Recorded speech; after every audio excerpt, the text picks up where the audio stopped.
आयल बा इंजा दुआरे पर आयल बा डायरेक्ट घर में गइल बा तो दुआरे पर हमरा नहात रहनी तो दुआरे पर उजा कर रहल बा दुआरी पर से गोहरावा तो कहते बा ना हम नहातनी तो देखली कहते भैया के हम जातनी चॉकलेट इनके फुसलान के देहले बा तो तलथा पे ले गल बा खिलावत रहल है खिलात जब हम मुड़ी मिसलनी तब एक बेरी इन्ने आवाज देहले बा लड़का हमार इन्ने मन हमार बुद्धिया इन्ने इनकी आवाज निकल बारे हमारे मर गई। हाँ इन्ना बुद्धिया मेरे लड़का निकल बा कहते मर गई। तब सर चप्पल अपन छोड़ के ये लड़कनिया के लेके दुकानिया चल गए। हाँ पनिया लेके चल गए भुलवले मारे दुकान वो लाल लाल अखिया हो गए।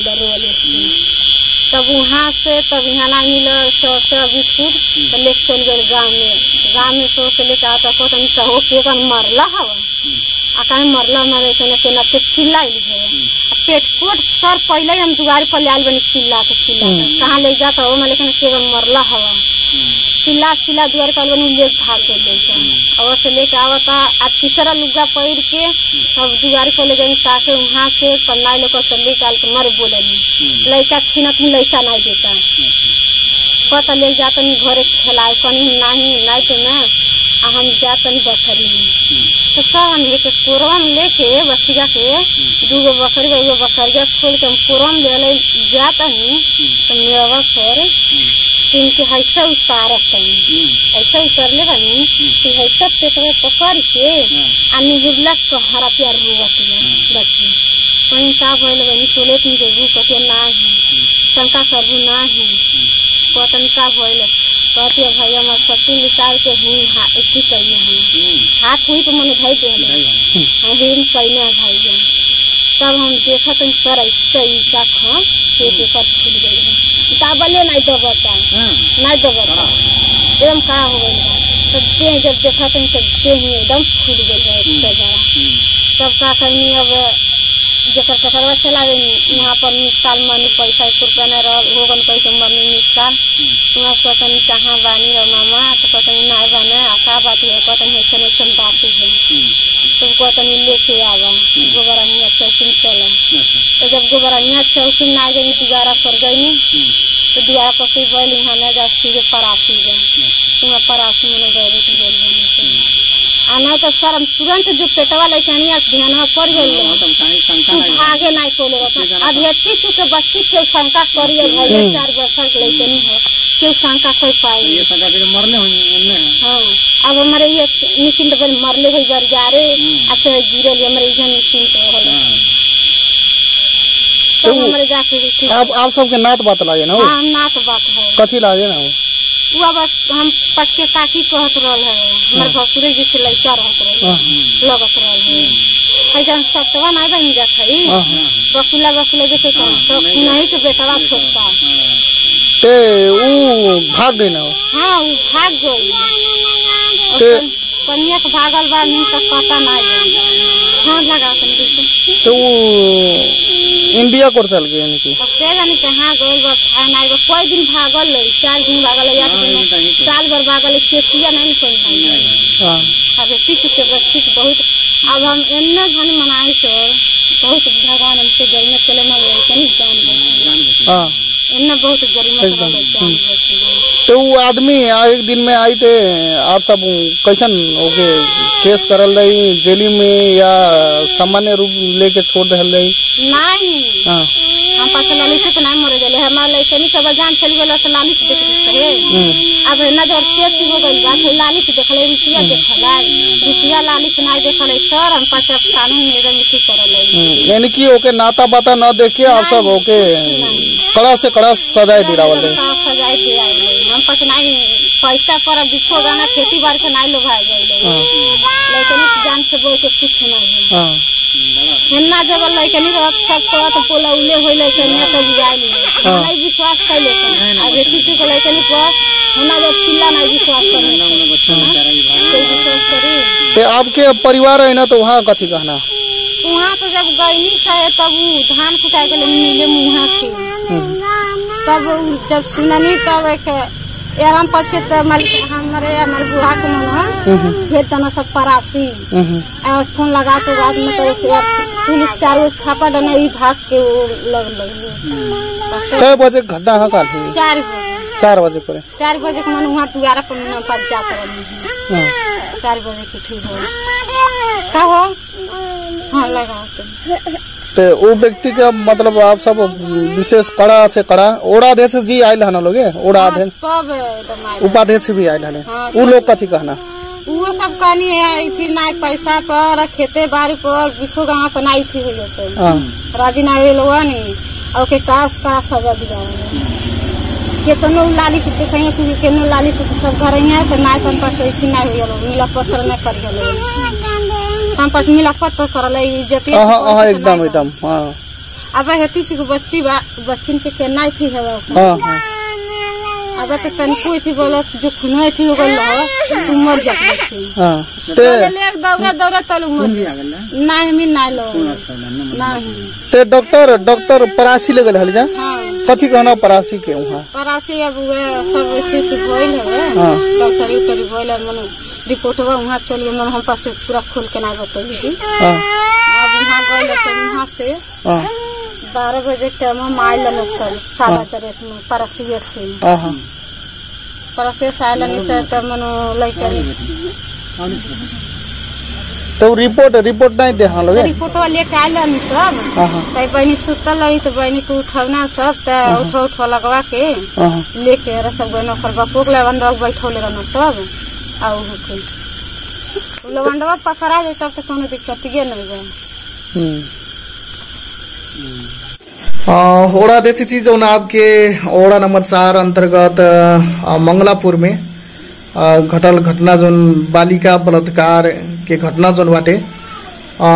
एकर विषय वस्तु बारे आप बता दे हला ना कब घटना घटल कैसे घटल लगभग हम पास जो से ओड़ा करला बैठल नहीं तब तक अचानक ओकर महतारी जुलवा तो घटना भइल लक्ष्मी नाम जुलवा ओकर महतारी गई वहां कहते कि लगभग 2:30-3 बजे बात है कहते ऐसा घटना है राजकुमार नाम के लड़का हमारे घरे आए और हम नहात रहनी हमारे लड़की साथ ऐसा ठीक घटना कैलस तुरंत हम जरूरत गए से जानकारी के लिए और लड़की के वहाँ पोस्ट में परीक्षण भी करौनी और डॉक्टर भी बताओ कि ना सही बात है और पेट में सूजन हो गई है सूजन बोलने से भी परेशानी हो चिल्लात है लड़की वो टाइम पर दादा माई के मन पेट दुखाता कह रोत रहे रोज अवस्था में तुरंत जानकारी की जाए और प्रहरी तुरंत वहाँ से आई लोग घरे निरीक्षण के पड़ोस में होके प्रहरी को निगरानी को जाते बा जिला से ही गाड़ी वहाँ तोड़ता है क्या और बाद में यहाँ से जिला पटौनी को लेके तो जिला में जिला दीपरकाश तो हॉस्पिटल दवाई करा अब जिसके बाद में काका भाई हुआ वो बता रहे बहुत क्या भाई यानी कि वो बलात्कृत भइल नहीं बाटे क्लियर कंफर्म ते अब ओकर संदर्भ में अब नियम कानून के आधार में अब प्रक्रियागत रूप में आप कैसन कदम चलल रही एक संबंधित ओड़ा थे एकदम हम इसका अवसर अपराधी की अवसर अपराधी अन्यायी अत्याचारी 3.5 वर्ष के लड़की हमारे देश में तो नियम नया फांसी की है नहीं तो उनके तो विचार से उस साल फांसी ही चढ़ी चाहिए अवसर अपराधी के तो छोड़ा ही नहीं भैया और हम पास जहाँ तक भी उनके कहीं भी रही प्रयास जारी बा छानबीन जैसे कही पुलिस प्रशासन से कही संबंध थी इंडिया से भी कही और बाद में तान के जहाँ से भी आज ला के कड़ा से कड़ा कार्रवाई करे करती है सजाए मिलनी चाहिए हम पर प्रक्रिया बने जैसे अब काल ही अब घटना घटल अब वो व्यक्ति फरार मतलब सुनाइल अवस्था कैसे वो भागी सफल होगा अब ऐसा महतारी नहाते रहे अब नहली बात जब चिल्लाई महतारी के अरे अम्मा बच्चे ये होंगे तो वो जब आई अपन लड़की लगे जैसे थोड़ा आई के बाद तो लड़का बुक के लिए मिठाई किया हुआ है बाद में छुपा सके अब जब लेकर आओ तो कहते भाई हमके कट्टू खोल के हमकी पेट दुखा रहे बा हमार अब जब करस तो बहुत धोई के भागा शुरू कैलस ओला कर ले तो कम से 2 साल गुजर गई बात कहत नहीं मतलब आधा घंटा 1 घंटा हो गया कहत लगे आवत में तब तक आदमी कहाँ फरार हो सकल वो गलती के लोग गलती डर से पहले भाग गए था। अब ते वो कहाँ भागल, इंडिया में ही चल गए कि नेपाल में ही कहूँ बाटे? कैसे तक इंडिया में रहल है वो, बाकी रात में पता चल कोई रात में कि इंडिया क्रॉस कर ते अभिनवा वो भागल बाटे। आप सब कैसन कदम चल रहा बाटे? जब अब कदम हम पर किया कि निगरानी ओकर दादा भाई के ओके कटघरा में रख के कार्रवाई करके जैसे भी जो बाटे प्रशासन ओके तैसे टाइट करके ओकर घर के दो परिवार बाटे, ओकर महतारी बा, ओकर बाप बा,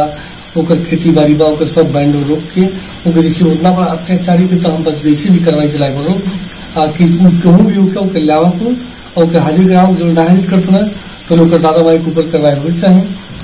प्रयास हम किया जारी बता। जैसे अवस्था बुझत के अब एकदम नाजुक अवस्था बाटे उ लोग के भी जौन व्यक्ति घटना घटल बाटे, और वो अवस्था में अब कितना जना के अब शंकास्पद आवता कि बाद में जाके केस सेरा न जा के। अब केस से मत प्रशासन के दिखल है एक मासूम बच्चा के कि देश के बताओते घातक चीज है का। एक कुर्धार बच्चा बाबू वो देश के लिए ओकर दादा भाई तो खैर गवार बना नदान बना उसे ओरा कर रहे चाहे मानती गाँव पालिका हम करके ओके लिए सुती रहे अपन प्रक्रिया कानून अपन जारी रखते हुए। यानी कि आपके विचार से हमन के जोन निकाय से होए वाला कानूनी प्रक्रिया में बाटे भले ही अभिभावक लोग कमजोर बाना उ लोग के हमन साथ देहल दे कह के विचार बाटे साथ दे ले उ जहां कहे तहां चल ले उनके ना बाटे आर्थिक मामला कमजोर बाटे तो उसे ना हम खुद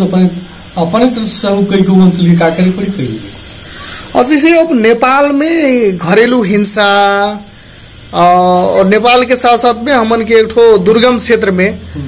घरेलू हिंसा और बलात्कार के केस ज्यादा सुना रहल बाटे, एकर कारण का हो सकेला? देखल एमन कारण तमाम अजीब किस्म का विश्वास एक आदमी विश्वास भी करता जैसे कि मानती हमारे भाई हमें बंधु हमें हमारे करीब का आदमी हमें और उ लाके बतावल उ जो मामा के लड़का के बाप के मामा के लड़की रही है ओकर बहन है बाकी इना मातारी नहा के तो उना सोच के हमारे बहनिया के साथ बेटी साथ में काम करी अगर बहन गई बाकी वो तरह से अंतघात यहाँ बहुत होता है। और अंधविश्वास के कारण से जिससे ज्यादा अनेक किस्म घटना होता है फुसला के आदमी पर पलझा के तो माया के जाल बना के झूठ झाट बोल के अनेक किस्म के ये सब करता ठगी करता का अपने साथ। अब वो दिनों घटना जो पहली बात तो लेके लड़का के मिठाई खिया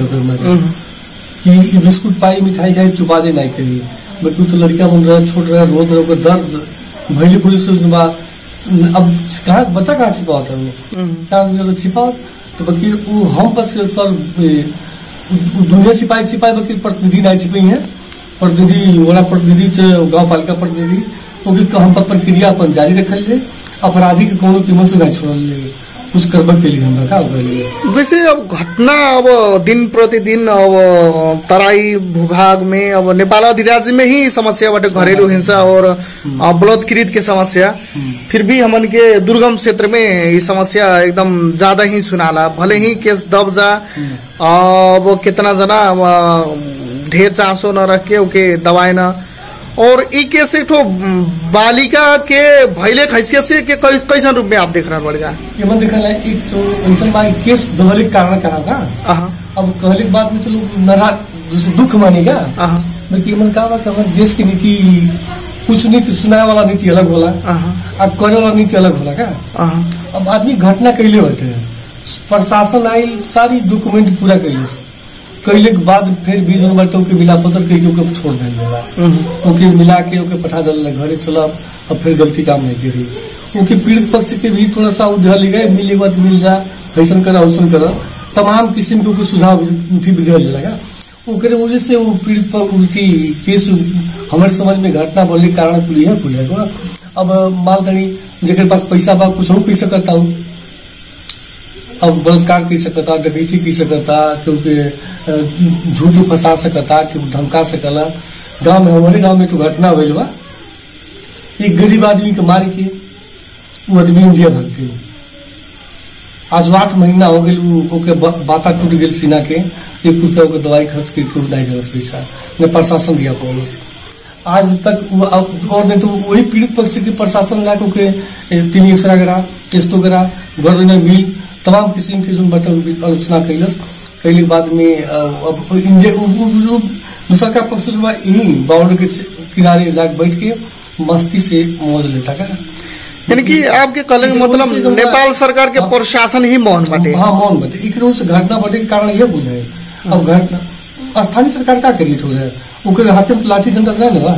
स्थानीय सरकार जो बाटे पुगाई केस पुगा दलस ओके प्रक्रिया चलाया करती तो गवर्नमेंट देखेगा ओकर प्रशासन निकाय कर बता दे मग उसूल नहीं करी। हाँ जब तो भाई ओड़ा कर लम जानो अब ओड़ा करला का कहाँ तक कर सके मग तो पर भी ओड़ा कर एकदम जागरूक बात छोड़ी नहीं उनके कोनो कीमत नहीं छोड़ी। उनके जहां तक भी उनके पुगा के माथे तक छोड़ी बेटे क्या उनके छोड़े हम ओड़ा कर छोड़ी नहीं उनके। जैसे कि दुर्गम क्षेत्र में ओड़ा देसी जी अब घरेलू हिंसा, यौन दुर्व्यवहार, बलात्कृत के केस अब हमन के अब तराई भूभाग में 189 के केस में न लेके हक में न लेके अन्य भी जिला में घट रहा बाटे। नवलपरासी में भी कोनो अछूतो नहीं बाटे, ऐसा केस हमेशा घट रहा बाटे। ई क्षेत्र के अब न्यूनीकरण करे खातिर आप सब अपन ओड़ा में ऐसा घटना न घटे कह के कौन से विधि और कार्यक्रम के आगे बढ़ा रहा पड़ेगा। अब हम ओड़ा में कुछ बजट छुटिया के जिससे युवती भैले बाल बाल के भैले कुन सन के लिए जो बटे तो कोर्स छुटिया के तो तालीम 8 दिन 10 दिन की जनचेतना तालीम करावल है कि कैसे मतलब अपन रक्षा कोष बना सके लोग प्रक्रिया हम बारे जा कि हर युवती के हर गांव में 8-10 टूर्नामेंट बन जा कि हर युवती हर लड़का अपन जगह पर सुरक्षित रहे जो कि क्यों सा घटना न करे अपन तो अपन सुरक्षा कोष बना के ओके तालीम में जो जनचेतना तालीम फलानी बनेगा। अब देखल हम कहाँ तक सफल हो। जैसे कि जनचेतना तालीम देखले ही भर से घरेलू हिंसा, बाल विवाह, बलात्कृत केस रुक सकेला। अब देखल जनचेतना कमी है कुछ सब कहीं कहीं जनचेतना वाले भी ऐसा करता है बाकी अधिक में कम अधिक से अधिक बात जनचेतना कमी भइले कारण दुर्गम क्षेत्र में जनचेतना कमी घटना होता। अब वार्ड नंबर 4 में लहन है हमारे जैसे मुबारक एक संसद में चुनाव लड़े वाला आदमी मुबारक खां बरसारे के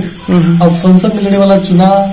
वो आदमी बलात्कार में इंडिया छोड़ के 4 महीना हो गई। ऐसे कई तो घटना भइली है। तब अब का कहलिया सर कि जनचेतना कहलिया कि शिक्षा कमी कहलिया जिस विधायक में चुनाव लड़ता थे उन्हें अपने करता है तब दूसरे का कहलिया सर ऐसे सर घटना तो बात इसमें तो कुछ मन बढ़ी हुआ कुछ धोनी कमी हुआ कुछ गरीबता कारण हुआ कि ऐसा घटना घटता कुछ एक चेतना के भी जरूरता कराई पड़ी बिना जनता गरीब जनता में भी नीति बनानी पड़ी और ईमानदारी भी कुछ जहाँ तहाँ भी बांध कर पड़ी। अब बतावल ना जिससे वाराध्यक्ष नहीं जिससे हमारे मुबारक खां वाला जिसे राष्ट्रीय प्रजातंत्र पार्टी के तरफ से तो चुनाव लड़ना विधायक संसद में अब उस आदमी घटना करता है क्योंकि हम पर थोड़ा कर एकदम टाइट बनेगा उनके एकदम सूरत भर में थोड़ा टाइट करनी जा प्रशासन भी टाइट कैलस कैले बाद में भी आज इंडिया में 4 महीना हो गए गायब हो गए बाकी पीड़ित पर दुखित हुआ प्रशासन की कमी हुआ तो कम से कम दावा दर्पण के लिए संपर्क से रोकवा के कैसे अदालत बा रोकवा को दावा दर्पण कराए आप तो मर गई हो तो जो हिसाब से उनके साथ बलात्कारी गए हो वो तो मर गई बाकी देखल आज बहुत जुगाड़ टुगाड़ कई मन दवा वगैरह चलाता नहीं तो साफे हो गई कुछ प्रशासन के भी नेपाल सरकार के भी कमी कमजोरी कुछ बात नेपाल सरकार और जैसे गांव पालिका अब ये केस के बारे में अब आप सब ते ओड़ा के हिसाब से आप बात बढ़िया सक्रिय रूप में लग रहा बढ़िया गांव पालिका ई घटना के बारे चासो कैसन रख रहा बाटे एकदम हम आज